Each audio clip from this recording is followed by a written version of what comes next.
guys.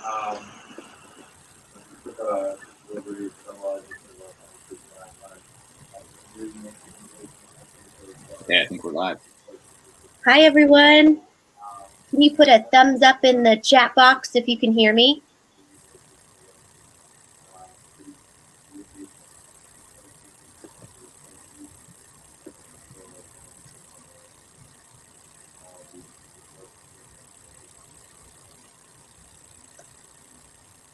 All right. Thank you. One thumbs up. Awesome.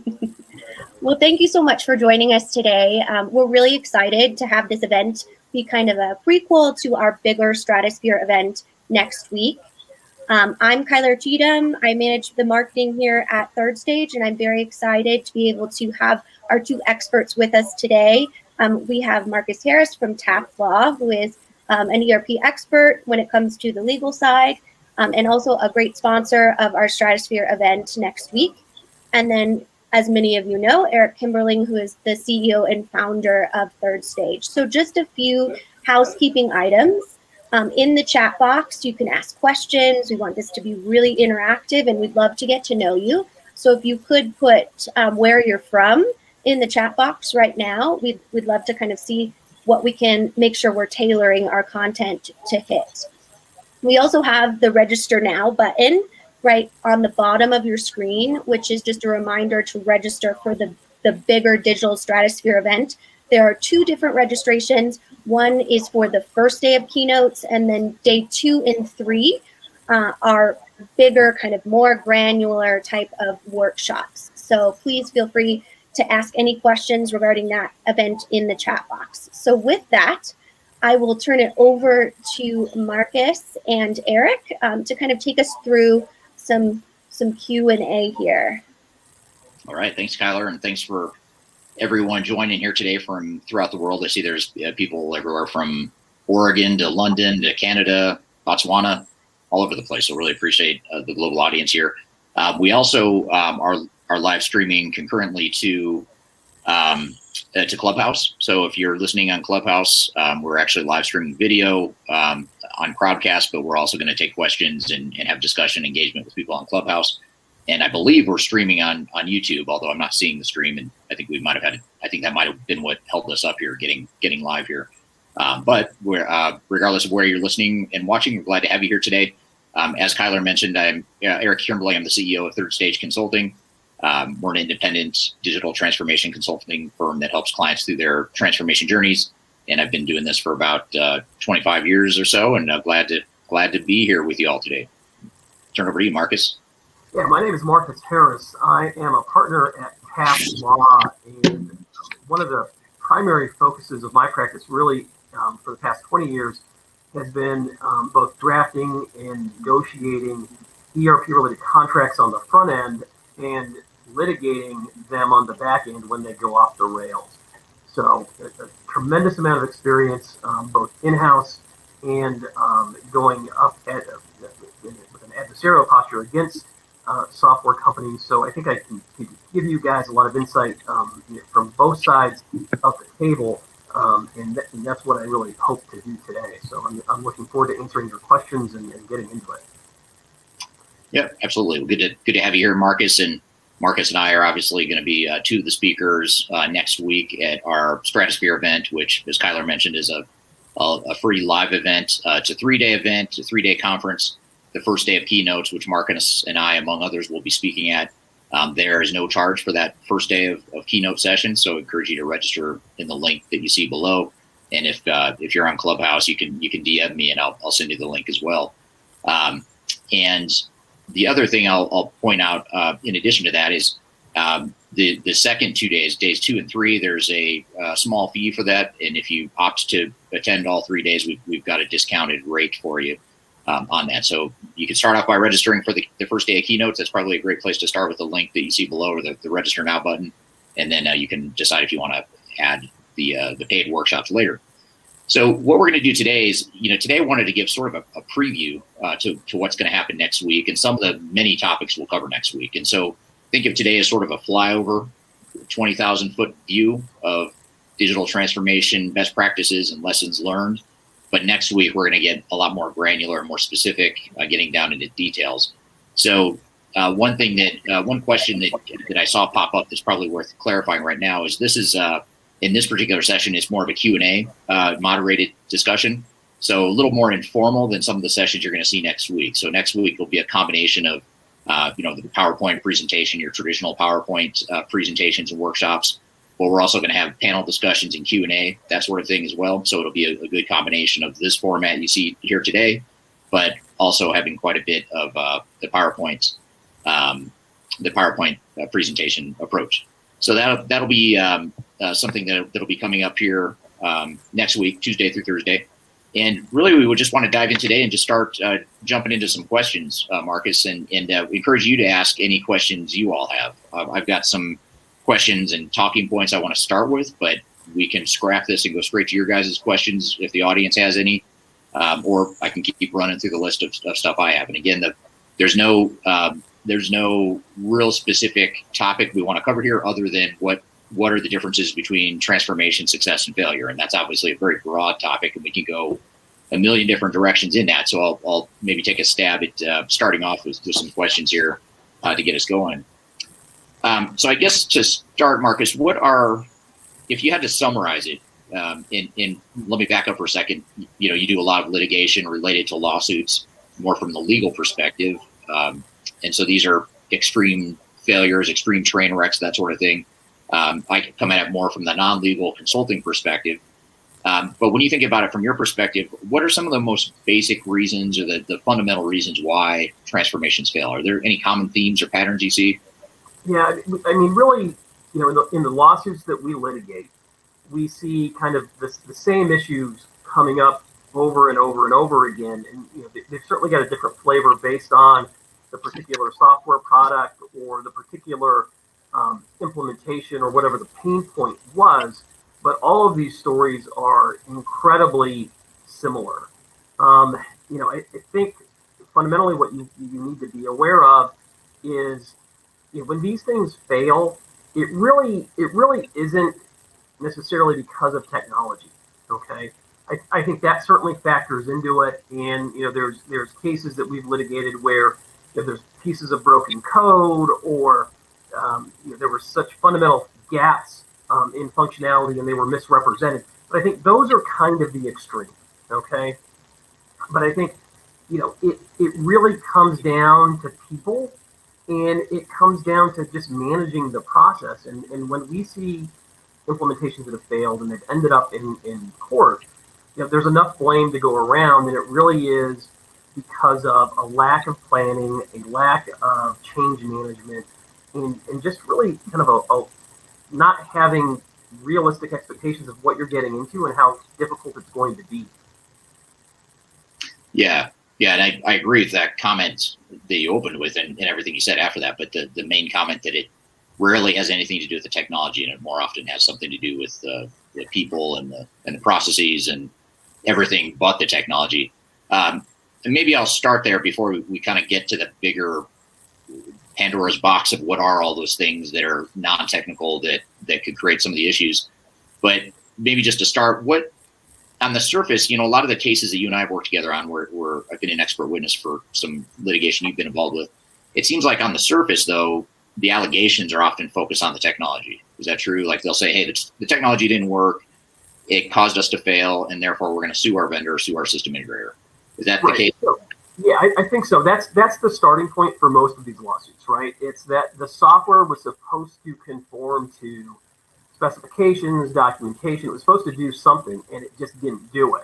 And so that fundamentally, I think, would be a technology issue, right? But, and that very well may be the case. But at the same time, if you're going to bring causes of action that really have to do with performance of consultants, of project managers, and that type of thing, and the allegations are going to be twofold. One, it's going to be that they did not perform in accordance with generally accepted industry standards. They didn't do what they were supposed to do under the contract. And then the other way to get into it, and this is not necessarily from a technology standpoint, but it relates to the technology, is that the sales team fundamentally oversold the technology. Okay, and so what you represented the software to do, it just can't do. But again, I think that's a little bit different than a fundamental technology issue, right? I mean, it's not that the software didn't work. Whatever package you're buying, it has been implemented around the world, most likely in thousands, if not hundreds of thousands of sites, and it works for certain people. It may not work for you, and it may not work the way that you thought it was going to, and that's an issue in and of itself. But is that a technology issue? Not necessarily. There's a comment here, that it's a people problem, not a software problem, and I do agree with that. I think that's how we get into this mess.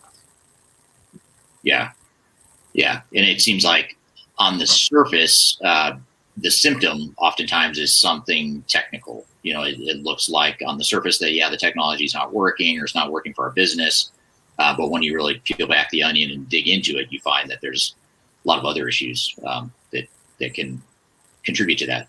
So what are some of the, when you look at either the people or if you think about people, process, technology, we're saying the technology is usually not the root cause or not the primary cause of failure. If we look at the people and process side, what are some of those, high level themes that you see in a lot of the cases you've been involved with? Yeah, I think the technology failure, like you said, Eric, is the symptom, right? And the people in the process, that certainly is consistent with what we see.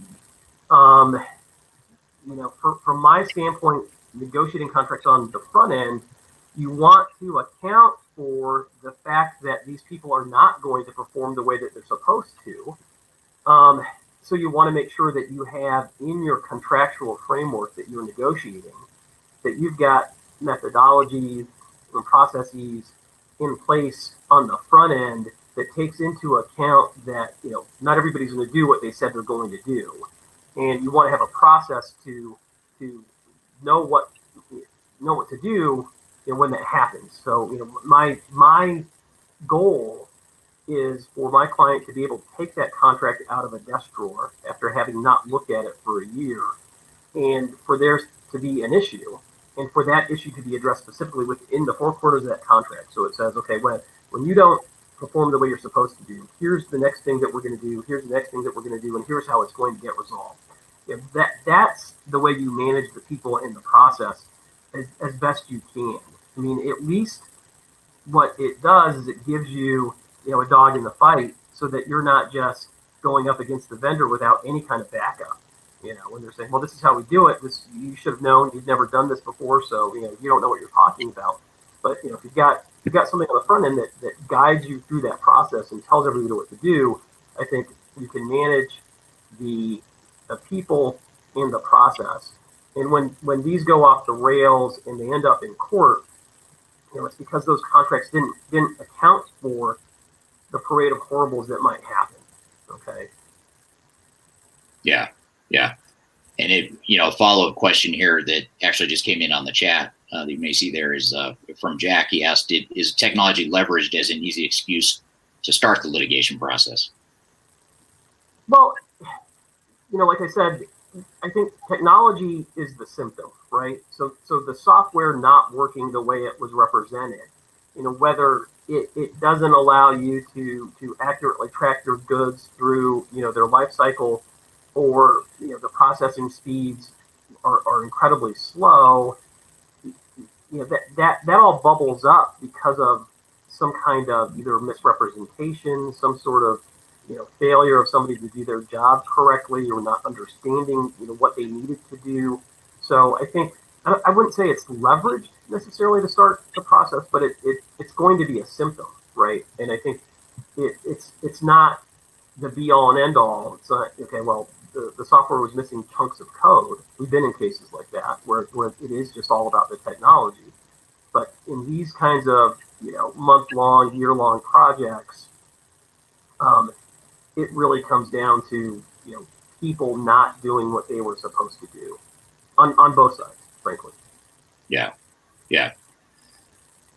And then, another part of that is the change management side of it too, just ensuring that you've addressed the people side from the perspective of, overcoming that resistance to change, because a lot of times when you have that resistance to change, it manifests itself in some really messy technical situations where, because I don't want to change, for example, I'm going to try to change the software to do things the way I want it to work, even though that wasn't the way the software is built.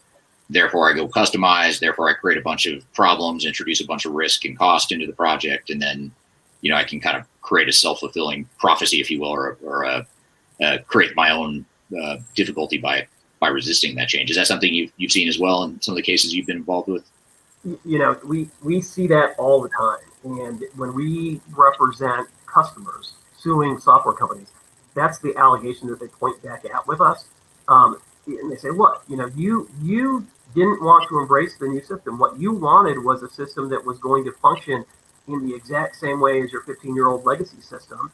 This was, the new system was an off-the-shelf, product that would have worked fine, but because you didn't want to adapt to this system, we had to customize it heavily, and now the performance isn't where it needs to be, or whatever, right? So yeah, that's absolutely what we see in almost every case, and I would say that there's probably some level of truth to that too. I think there's a massive resistance when you've been using the same piece of functionality for 15 years and it does something in the exact same way, and you like it done that way. When the new system doesn't do it, it creates confusion and issues and resistance. And I think that's when change management becomes a priority, and it has to be integrated into any project for it to succeed, in my view. Yeah. Yep. I completely agree with that. I'd love to see some thumbs up from the audience here too. If you agree with that comment about change management, I know there's some change management practitioners that are on here that might agree with that as well. So I'm going to kind of bounce around a little bit just because there's a ton of questions coming in on the chat. And again, if you're on Clubhouse listening and you'd like to jump in on the conversation, I'm doing it old school. I've got my phone right here, but I can always pop the audio into the session here and integrate you guys. So I'm watching you, and if you raise your hand, I'm happy to have you up to ask questions. So back to some of the, maybe I'll cherry pick a couple questions here. They're kind of going with the flow of what we're talking about in some of the chat that we have coming in. One that I wanted to get to before we maybe move on to more of the downstream stuff that happens during an actual implementation itself, I think it's worth talking about maybe now, is related to in the procurement cycle. If we focus on that, some of the mistakes that are made during the procurement and the contracting cycle of acquiring new software and the services to implement that software. One of the questions here, I apologize, it's John Pierce asks, is there special language needed in the statement of work to cover the customer beyond being very specific with requirements in ERP function and implementation process? So are there any sort of caveats or T's and C's, gotchas that you want to make sure that you have in your contract beyond just making sure you've got the right modules and the right software and the right services in the scope? Yeah, making sure you have the right services and the right modules, that's just kind of, basic, right? If you don't have that, you're already heading for failure potentially, right? I think though, I will say that sometimes, the particular product that you select has less to do with whether you're going to be successful or not than how you manage the process.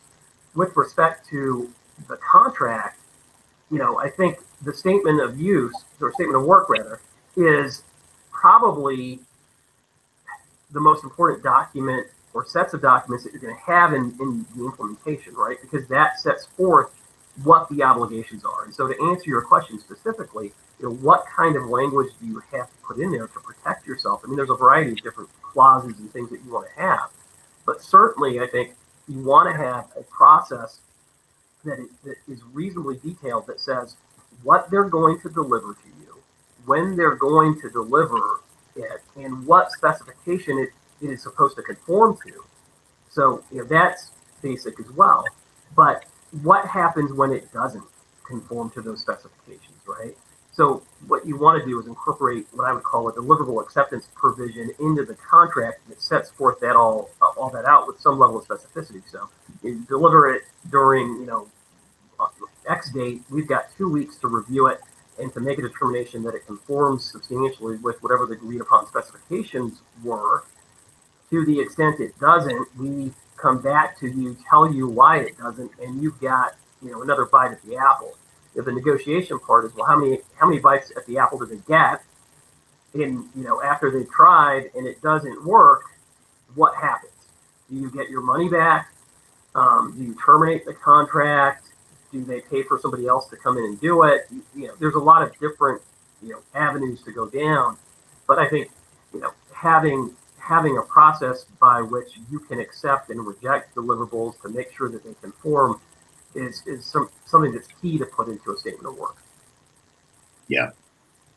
Yeah. And one question that is sort of a follow-up, and it jumps ahead to stuff that not only happens in the procurement and planning stage, but also during the implementation itself. David asks, how accurately must planned benefits be quantified before a transformation in order to successfully reconcile them afterwards? In other words, are qualitative benefits enough, or must they be quantified?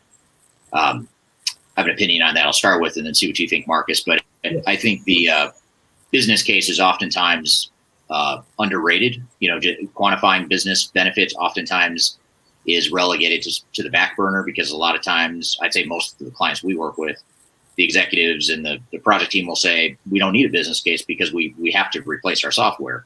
And we're seeing more and more of this in today's day and age, where more vendors are having mandates to force you off your old legacy on-prem system. They're forcing you onto either their cloud solution, or you end up, you know, going and evaluating other options. But with that in mind, a lot of more and more companies are coming to us saying, hey, we want you third stage to help with the software evaluation and implementation.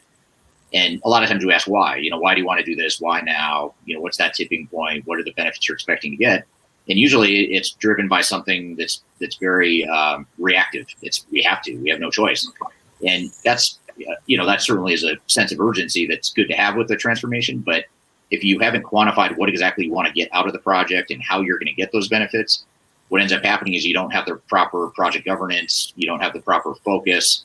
When people start requesting change orders or customization requests, things like that, you don't have anything to go back to say, well, you know, let's assess whether or not the cost or risk of added scope or customization is going to enable specific business benefits. And if so, then maybe we are okay with added scope or added cost or risk or whatever. But if we don't have a business case, we're flying blind. We have no way to assess that. And so it makes project governance and overall project direction very difficult when you don't have quantified business benefits. So I wouldn't say it's an absolute must, but I'd say it's pretty high up on the list of things you should be doing. And I'd say it's very high on the list of things that companies often overlook to their own, you know, disadvantage. What have you seen, Marcus, or what are your thoughts there? Yeah, I mean, my thoughts really are aligned with yours, and I think, you know, it goes back to something I said a little bit ago. I mean, I think you've got to have reasonable expectations, right? And if you don't know what success looks like, then how do you know if you've achieved it? That's kind of, you know, the way I would view this. I mean, I think if you've got just kind of like, you know, objectives of you know, being, you know, more technologically advanced and you know, greater processing times and that kind of thing, I mean, you know, that's not really enough. You need to know why you're implementing an ERP system and what you expect to get out of it, and hopefully you can measure it.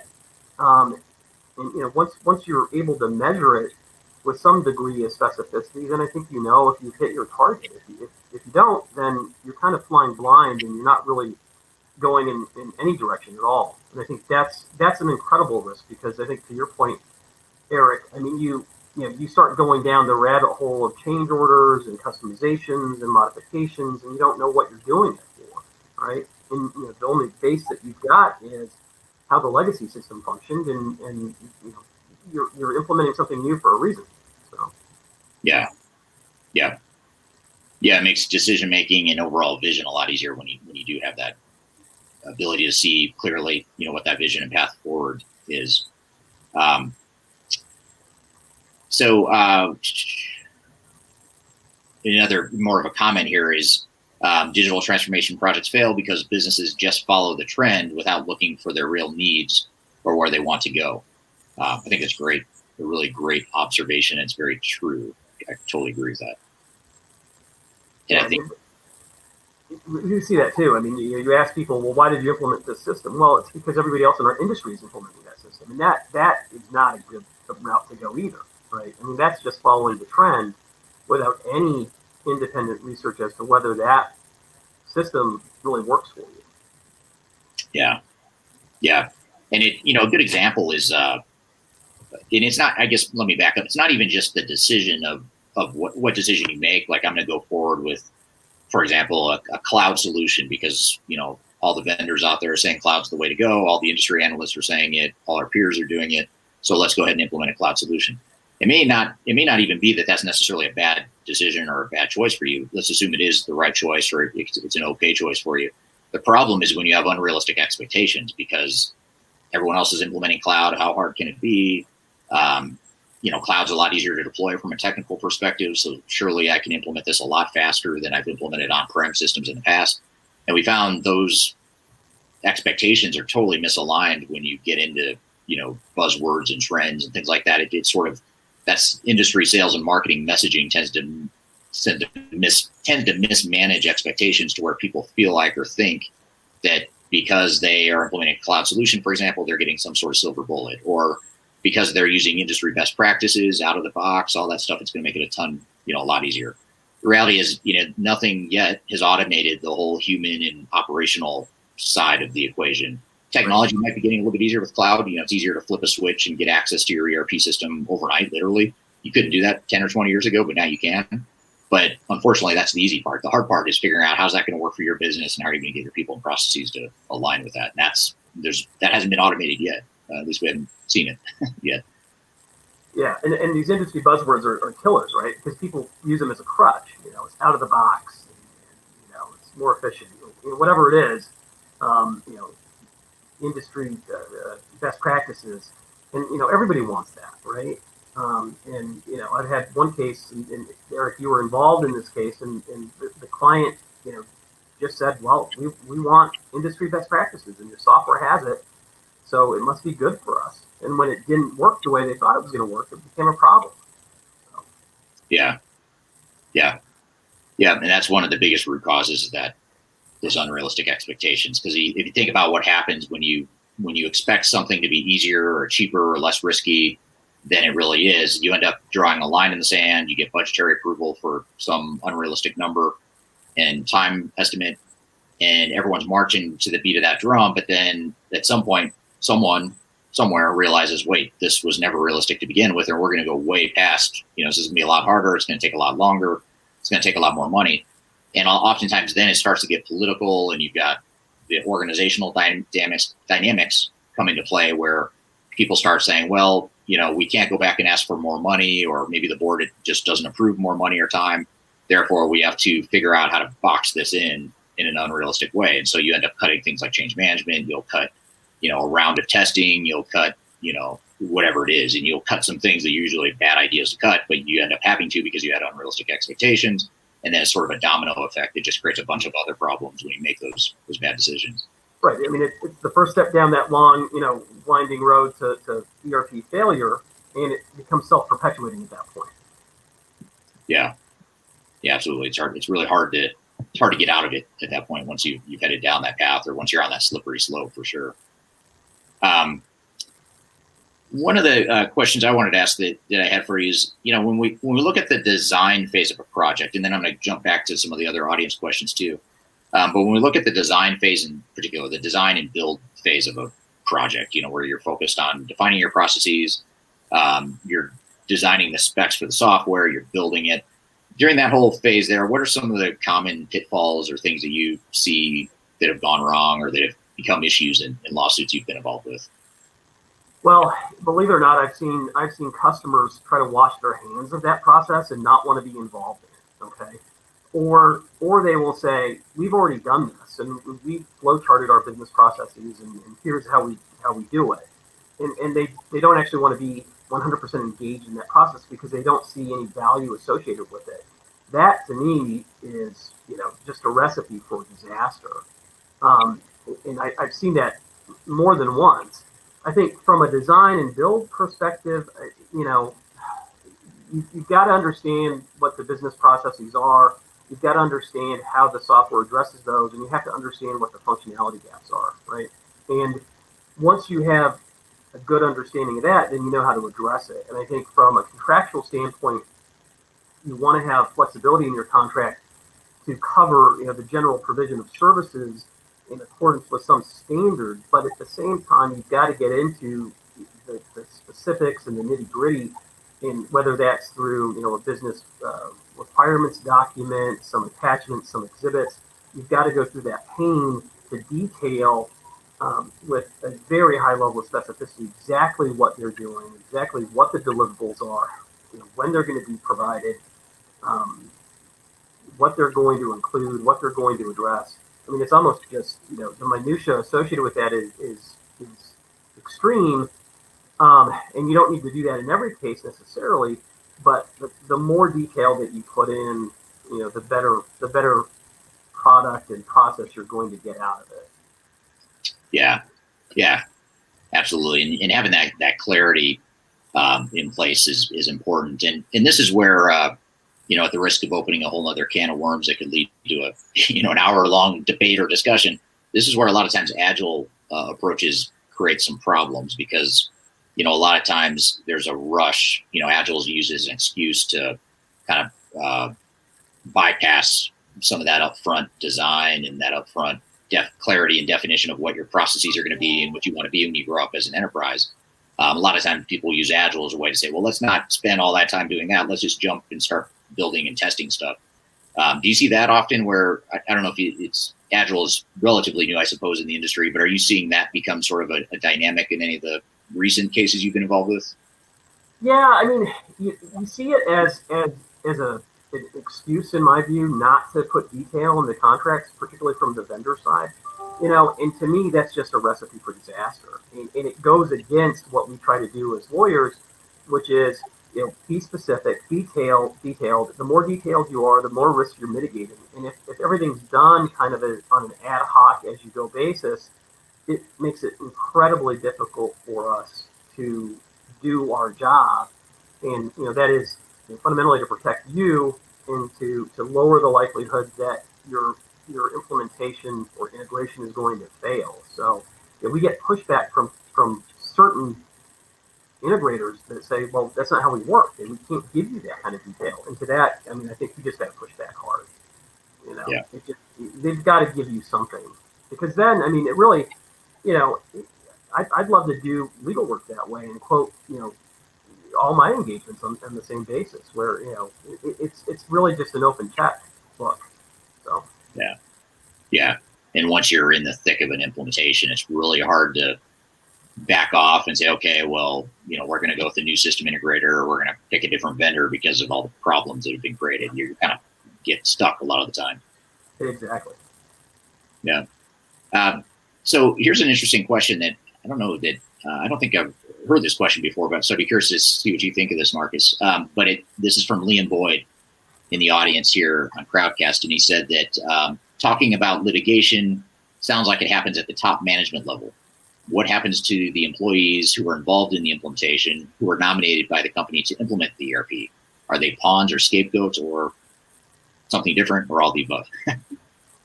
I don't really see that very much, to be quite honest with you. I mean, I think what happens in litigation is that the company, the senior management, middle management, they really circle the wagons, and they really try to present a united front. And that's the goal, because, there's never the intention to go into litigation and finger point your own team, right?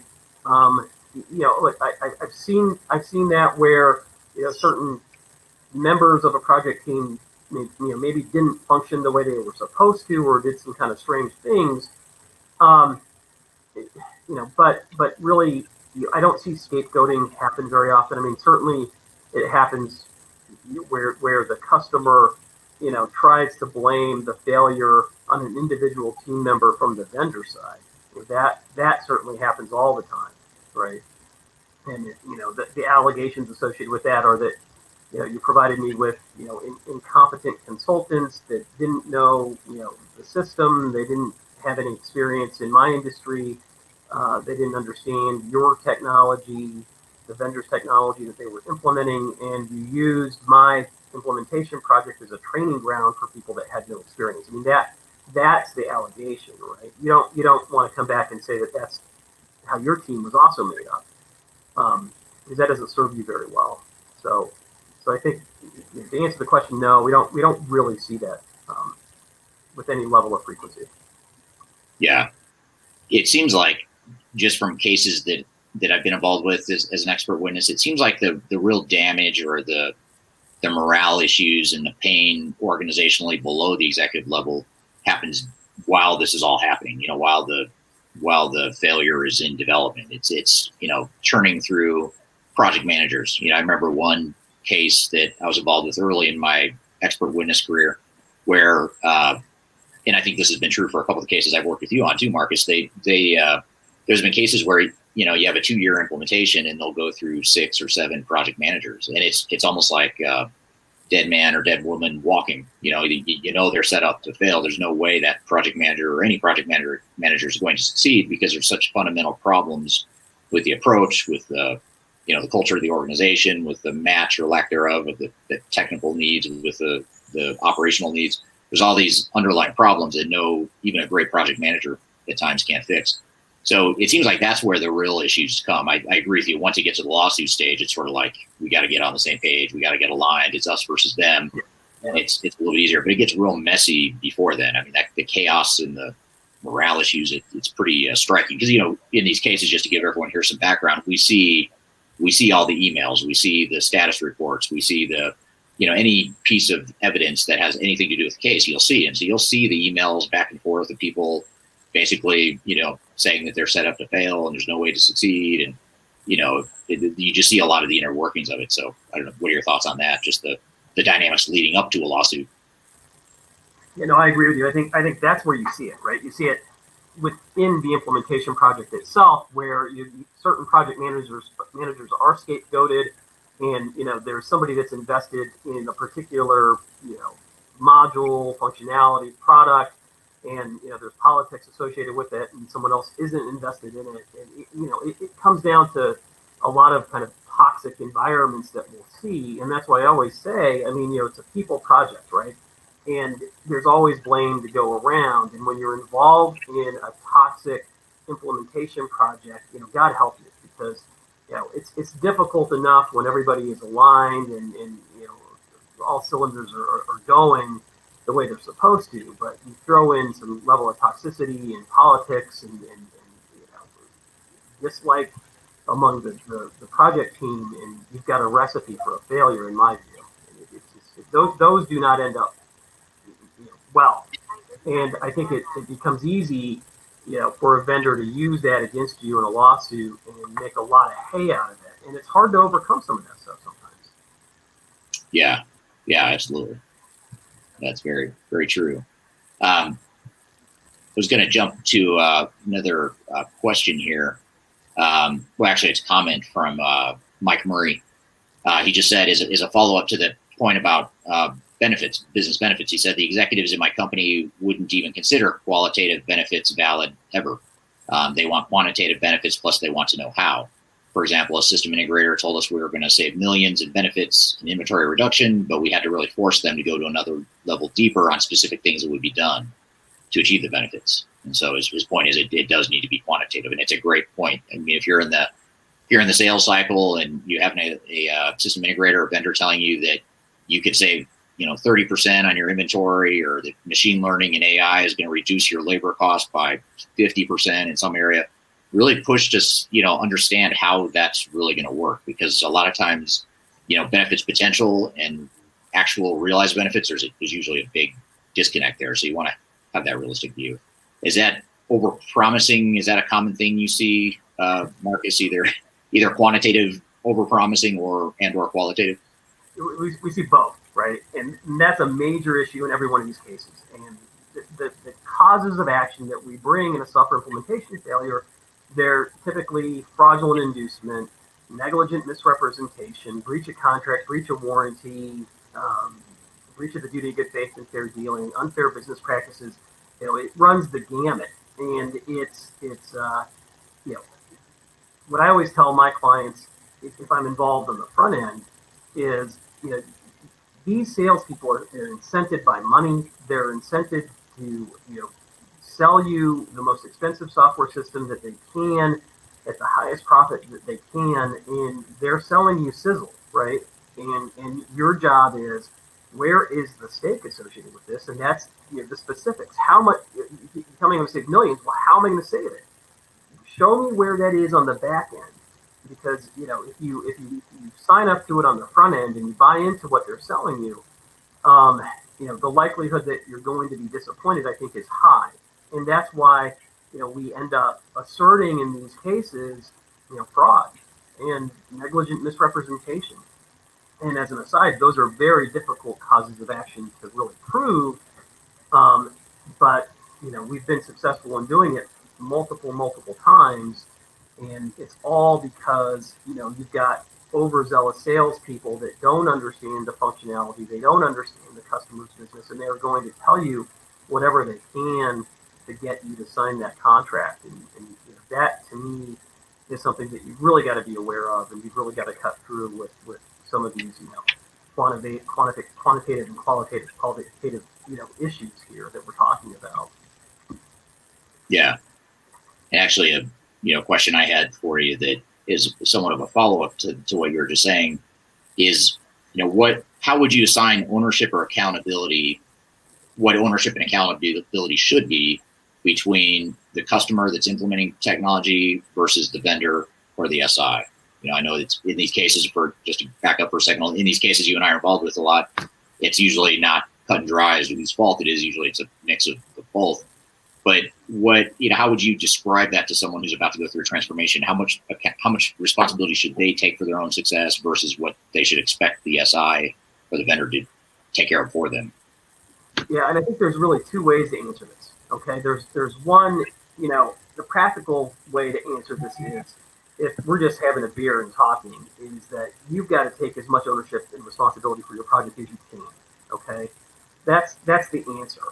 From a contractual standpoint, the vendor's going to try to make you do that anyway, right? And you've got to push back, because you can't sign a contract, an SOW, with an assumptions provision that's this long, and puts all of the onus for the success or failure of that implementation on you.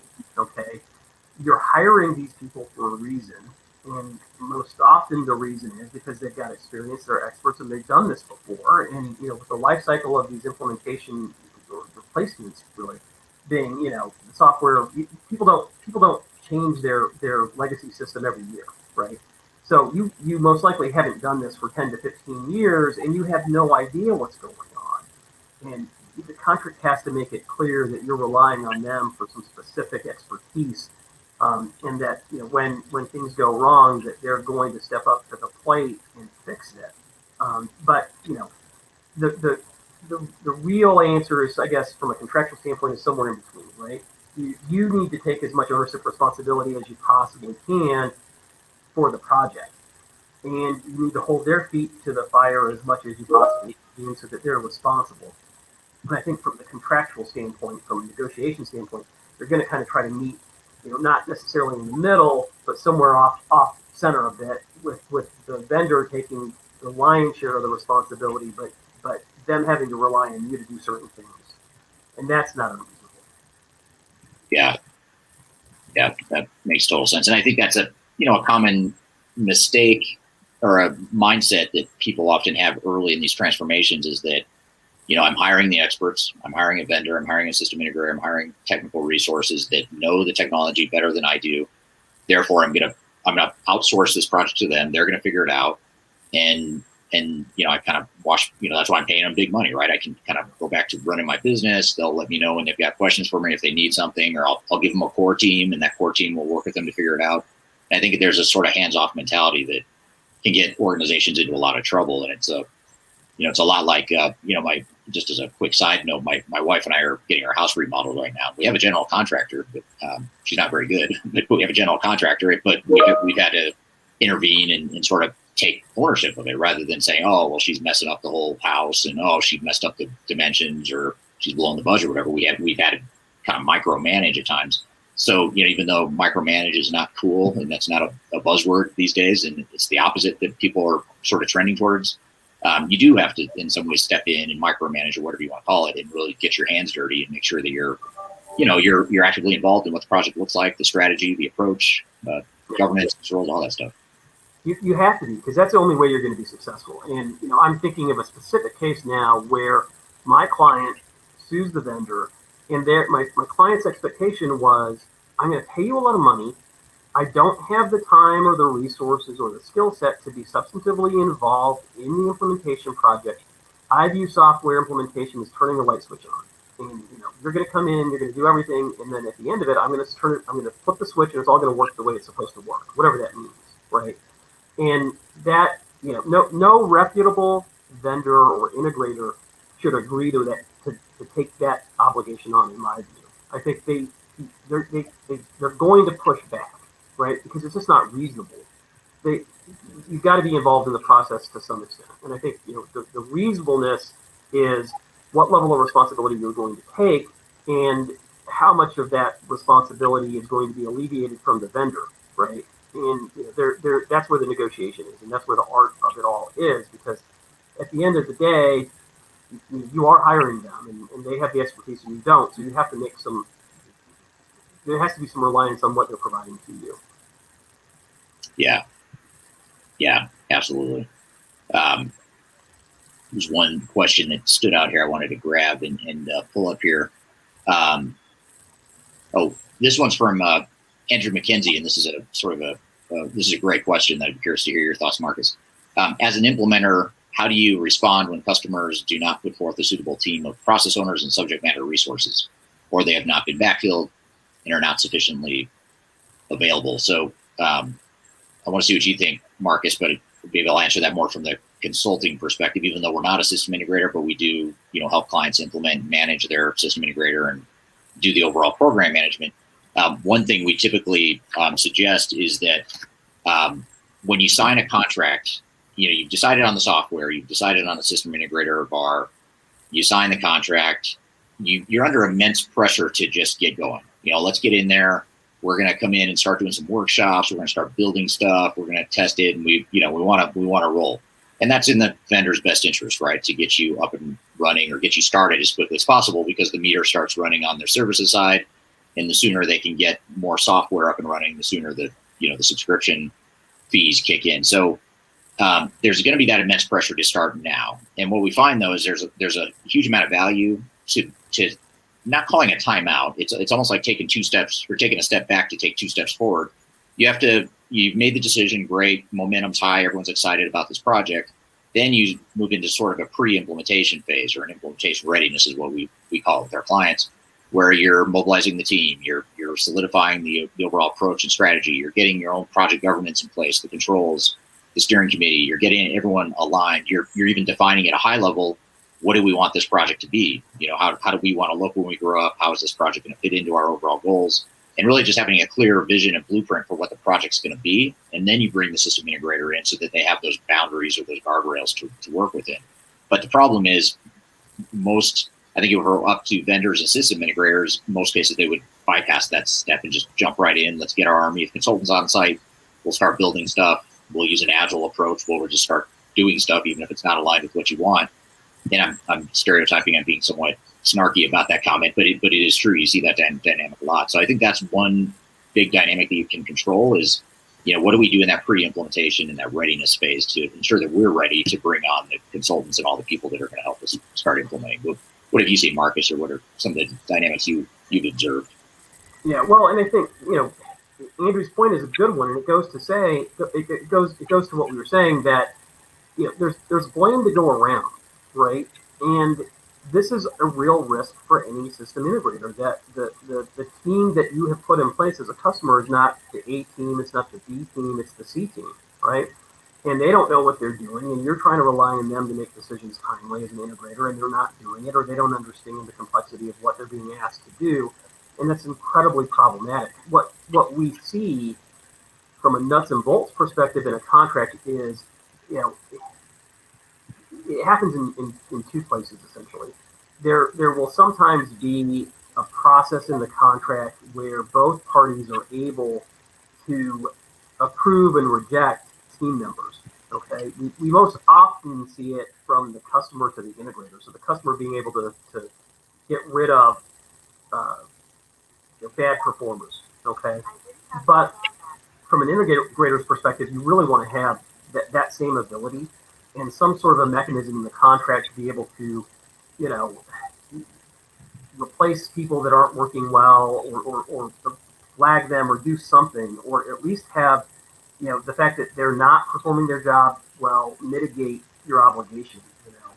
So if they're not providing timely advice, then the deliverable deadlines need to go out the window, right? And that's one of the ways that you mitigate it.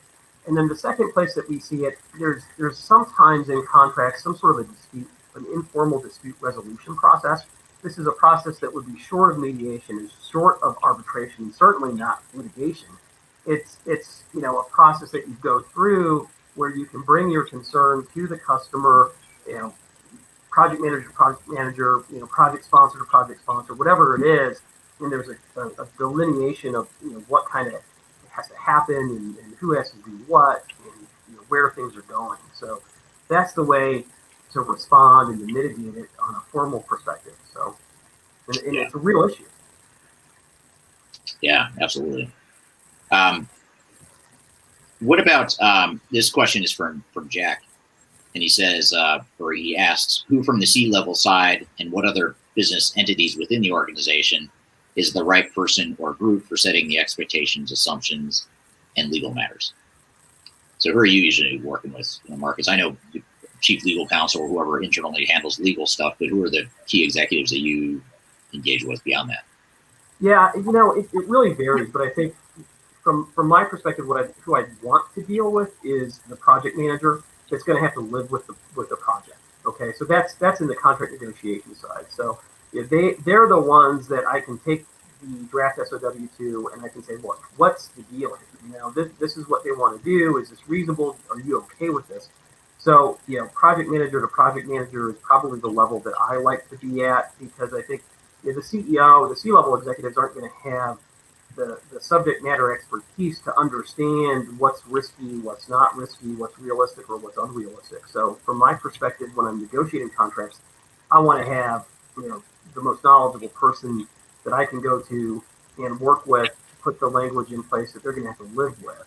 On the litigation side, very often it is the chief legal counsel or CEOs that are dealing with that, but that's a whole different arena, and that's a whole different kind of level of risk mitigation and different situation entirely. What do you see, Eric? Yeah, I mean, it's a good question. I mean, it's a lot of times it's the CIO, is heavily involved, or the CFO, or both, and other times it's the COO. I'd say less often, but usually, when we're working with a new client that's not in litigation, it's most often the CIO/CFO that we're working with.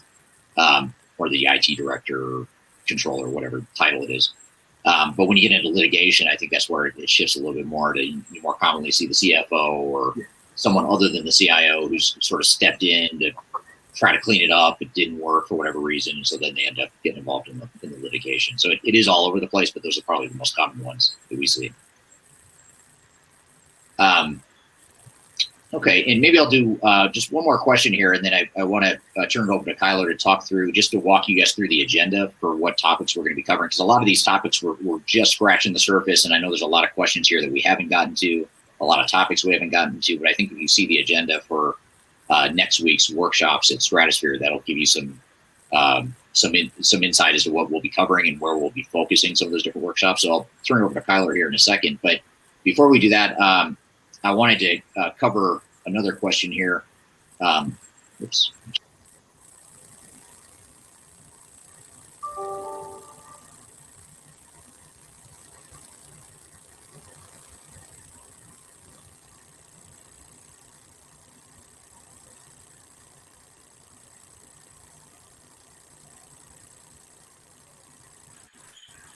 There we go.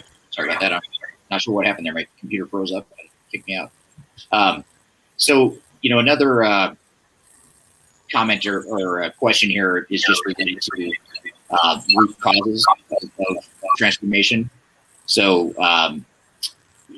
people trying to implement without their best people, it's like changing a tire while going 50 miles per hour can be done. That's another comment from Lon Blumenthal. And he's basically agreeing that hands-off is bad. It means there's no governance.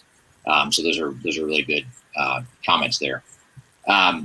So one last question then, and we'll turn over to Tyler at that point. This question is from Jack.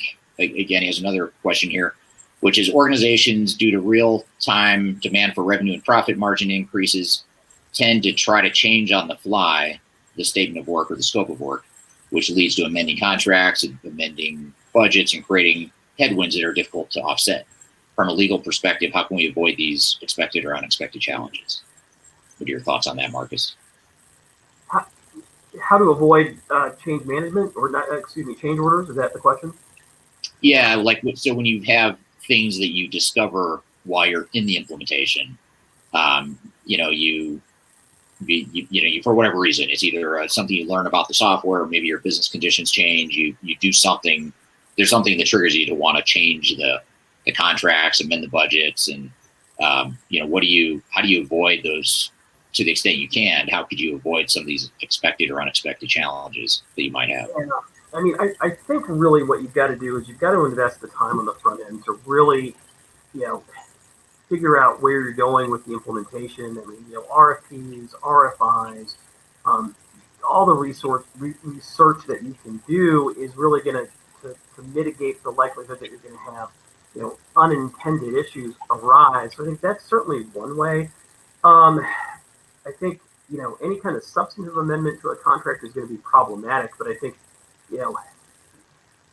managing scope, managing your deliverables, managing the customizations that you want to make, you've got to run a tight ship, and that's really the way to avoid these types of things.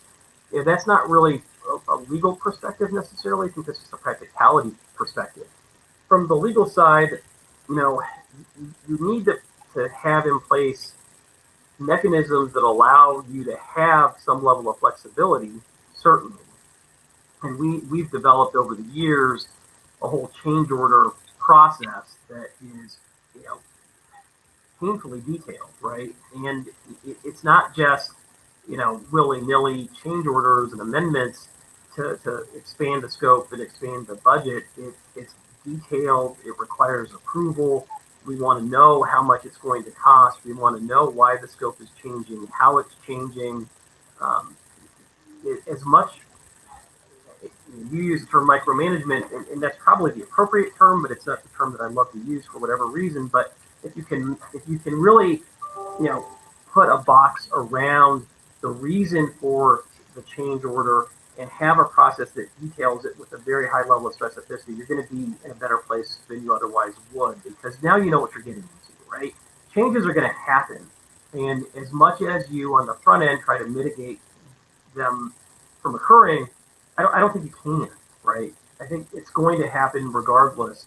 And to have a process that details how the change order is going to happen, why it's happening, what it's going to cost, what the impact is to deliverables, timelines, budgets, that's all going to put you in good stead. Yeah, very, very true. And, to the extent you can do better planning and just have a more realistic view of what the project is going to look like, and you don't have unrealistic assumptions behind that's going to take away the big surprises that you can control. Now, there's other surprises you can't control. If you acquire a company and all of a sudden now your scope dramatically changes because you've acquired another company, that obviously is something you may not have seen coming. But there's a lot of things you can control, and it seems like most of the biggest issues are related to things that could have been resolved, if it was handled earlier in the project. Yeah, no, I agree with that. I definitely agree with that. Okay, well, good. Well, so what I'm going to do here is I'm going to invite Kyler back up here to walk through just the agenda of what we're going to cover in Stratosphere next week, and especially in that keynote session, which is on Tuesday, which is open to the public.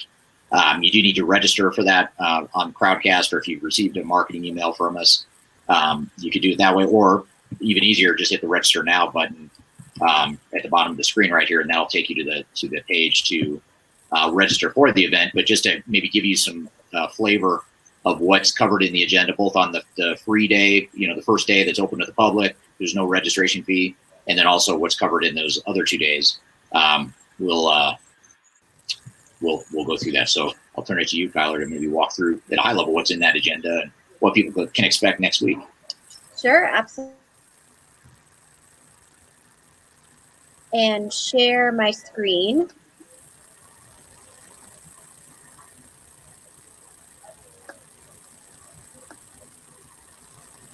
And if you guys can give me a thumbs up that you can see this. This is basically the same agenda that's included in the link register now button under Eric and Marcus.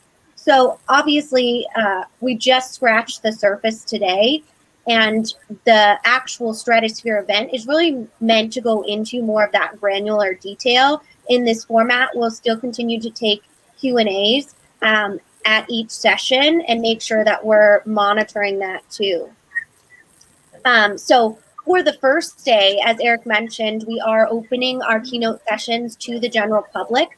All of them will be recorded and available in whatever time zone you feel necessary. So here we're going over some transformation trends. Marcus will go further into digital transformation failures. Stuart Robb will cover new frontiers in digital transformation. He's our Vice President of Europe. So all of you that are over there, he manages our business. I did link managing people and change during the transformation throughout this talk because there was a lot of information on how important change management strategies are. And then building a foundation for enterprise technology operations. Our operations expert, Dave, will go into this. And the last session will be an executive summary of digital transformation practices by Eric and then one of our directors, Adam. After that, we will also have a live Q&A, much like this, with some live music as well after that to kind of have an informal chat with Eric. I'll be monitoring that to make sure all of your questions get answered and we can kind of have more of a informal debrief. When we go into our paid registrations for our general workshops, these are really the breakout sessions that get into more detail. So for example, I know we had some questions about small business systems and migrating from QuickBooks to a bigger ERP suite. And you'll see on Thursday, we go into these types of more scaling for growth, large digital transformations for small and medium-sized business. We also do supply chain, HR functions. So I really encourage you to look over this, and you can register for the breakout sessions depending on what you're interested in for those Wednesdays and Thursdays. If you do have any questions, I'm just going to link our bigger agenda in the chat box here. And then you can look at the agenda in greater detail. If you have any questions, feel free to pop them in the chat on the registration page. My team and I monitor that on a daily basis. So we're always answering questions pre-event to make sure everyone's prepared. But we appreciate your time, Marcus and Eric. Thank you so much for that great information. We look forward to seeing all of you at Digital Stratosphere next week. Yeah, thank you. Look forward to seeing you all there, and thanks for being here today. Really appreciate it. Yeah, thank you very much, everybody. Thank you, Marcus. Yeah, thanks, Marcus. Thanks, Skylar. We'll see you all soon. Yeah, absolutely. All right, take care.